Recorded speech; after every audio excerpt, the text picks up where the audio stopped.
Shumica janë të rinj nën 30 vjeç, lëndime në kokë, fraktura në këmbë, dëmtime serioze që shpesh kërkojnë ndërhyrje kirurgjikale. Gama e dëmtimeve është nga më të ndryshme, nga trauma më e thjeshtë, mund të jetë frakturë e thjeshtë e kërcirit, e dorës apo e femurit, deri tek politraumët, që thamë, dëmtime multiorganore, jetë kërcënuese ose më saktë, edhe nëse po themi ja del ti mbjetosh traumës, patjetër që drejt me pasoja afatgjata për gjithë jetën e vet. Jo të përkohshëm, mund do isha të përhershëm, bile janë dëvanuar. Ata duhet lejohen vetëm në parqe ku nuk ka lëvizje as biçikletash, ka lëvizje të kufizuar njerëzish, sepse kanë krijuar shumë aksidente dhe nuk janë mjete që duhen përdorur atë ku ka lëvizje publike. Do isha dakord që të kishte kufizime, por kufizime të kujdesshme. Në sensin që të njoftohet paraprakisht publiku, jo të lihen monopatinat aktive, dhe të shtohen dita ditës dhe vjen një moment dhe pastaj ndërpritet me njëherë. Pra të ketë një lloj përkujdesjeje. Paraprake që njerëzit të bëhen të vetëdijshëm në mënyrë që edhe pasojat problematike të minimizohen.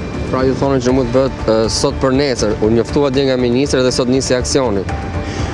Është mirë që u njoftua, por njoftimi i menjëhershëm krijon një lloj, le të themi, pa përgatitje nga ana e atyre që i përdorin. Faktikisht, mendoj që po. Besoj se janë burim aksidentesh. Keni përdorur ndonjëherë vetë monopatinë? Jo, nuk përdor. Po të afërm të tuaj familjar? Jo. Nuk përdorin as ata. Përkohësisht sa njerëzit ta marrin vesh, nuk kalohet, sepse në një aksident janë bërë nga monopatinë. Të gjitha shkaktarët nuk gjendet asnjë, ka viktimë. A mund të bëhet ndalimin, domethënë, sot për nesër, sepse dje u lajmëruar nga ministri dhe sot nisi aksioni, sepse qytetarët nuk janë lajmëruar gjithë. Këtë nuk e zgjedh dot. Ai këtu janë marrë shumë vendime sot për nesër.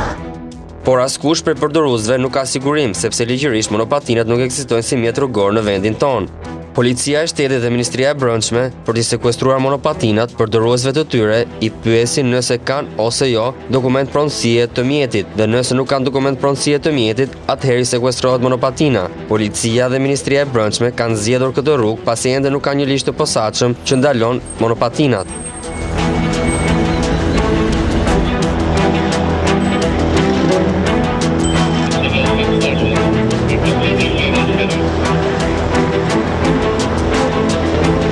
Forcat e policisë që kanë kërkuar qytetarëve dokument pronësie për skuterat elektrik, për biçikletat elektrike apo dhe për motorat elektrik.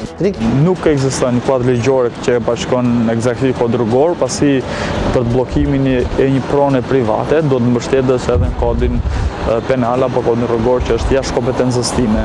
Por eksperienca tregon se mund të jetë fushat, por nuk mund të ketë shumë vazhdimsi, pasi kjo gjë do investime, do mjete që policia të vazhdoj.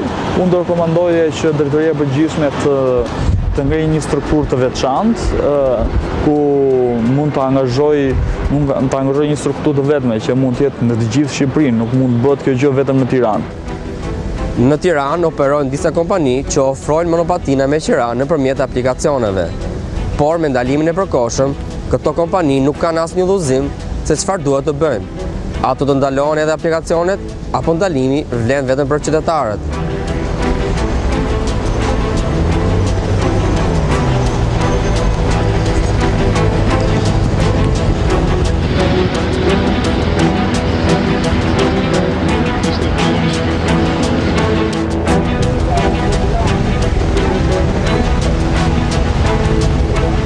Kjo është një monopatinë elektrike e stacionuar në një nga rrugët e kryeqytetit, ku cilido qytetar nëpërmjet aplikacionit mund ta marrë dhe ta përdorë.